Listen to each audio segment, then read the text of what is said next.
आजादी की कीमत, इतनी बड़ी आजादी की कीमत क्या हो सकती है? इस छोटी सी बात में कहता हूं कि सब कुछ है मां, सब कुछ। जिस आजादी के लिए तुझसे मैं सारी उम्र लड़ता रहा, वो सारी आजादी मेरे पास है, फिर भी न जाने क्यों दिल की हर धड़कन उदास है। कहता था ना तुझसे मैं वही करूंगा जो मेरे जी में आएगा, आज मैं वही सब कुछ करता हूं जो मेरे जी में आता है। बात ये नहीं है कि मैं जो चाहूं कर लूं, मुझे कोई रोकने वाला नहीं है। बात है तो इतनी सी, सुबह देर से उठूं ना तो कोई टोकने वाला नहीं।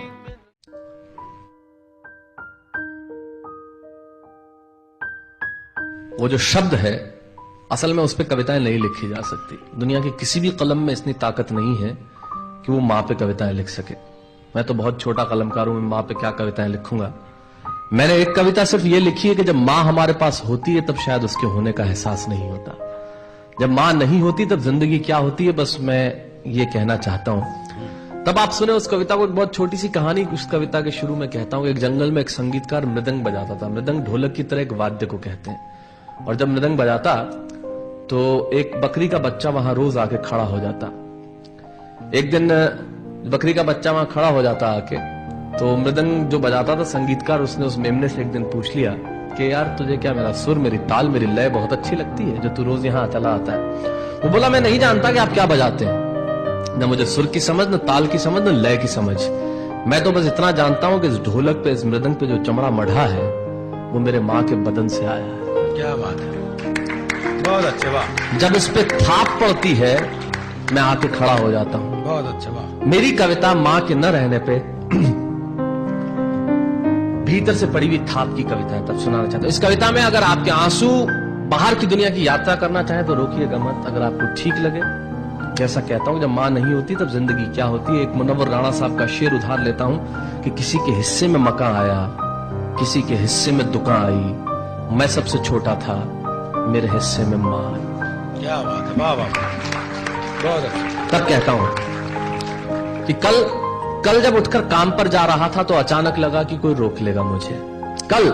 कल जब उठकर काम पर जा रहा था तो अचानक लगा कि कोई रोक लेगा मुझे और कहेगा खड़ा खड़ा दूध मत पी, हजम नहीं होगा। मुझे लगा कोई कहेगा खड़ा खड़ा दूध मत पी, हजम नहीं होगा। 2 घड़ी सांस ले ले, अरे इतनी ठंड और कोट भूल गया, इसे भी अपने पास ले ले।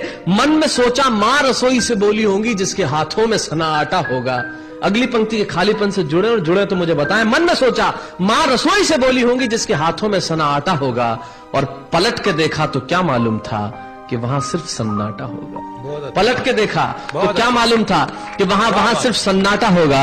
अरे अब हवाएं ही तो बात करती हैं मुझसे। जब कोई नहीं होता तब अंतरिक्ष बात करता है, निर्वात बात करता है, वैक्यूम बात करता है। तब कहता हूं अरे अब हवाएं ही तो बात करती है मुझसे।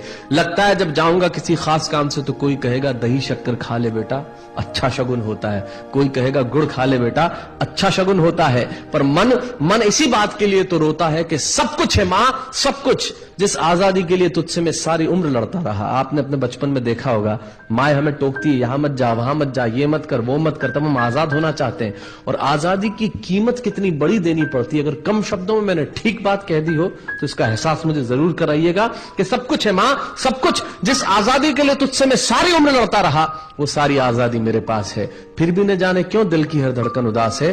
कहता था ना तुझसे मैं वही करूंगा जो मेरे जी में आएगा, और आज मैं वही सब कुछ करता हूं जो मेरे जी में आता है। बात ये नहीं है कि मैं जो चाहूं कर लूं, मुझे कोई रोकने वाला नहीं है। बात है तो इतनी सी कि सुबह देर से उठूं ना तो कोई टोकने वाला नहीं है। बहुत अच्छे, वाह वाह, बहुत अच्छे, वाह।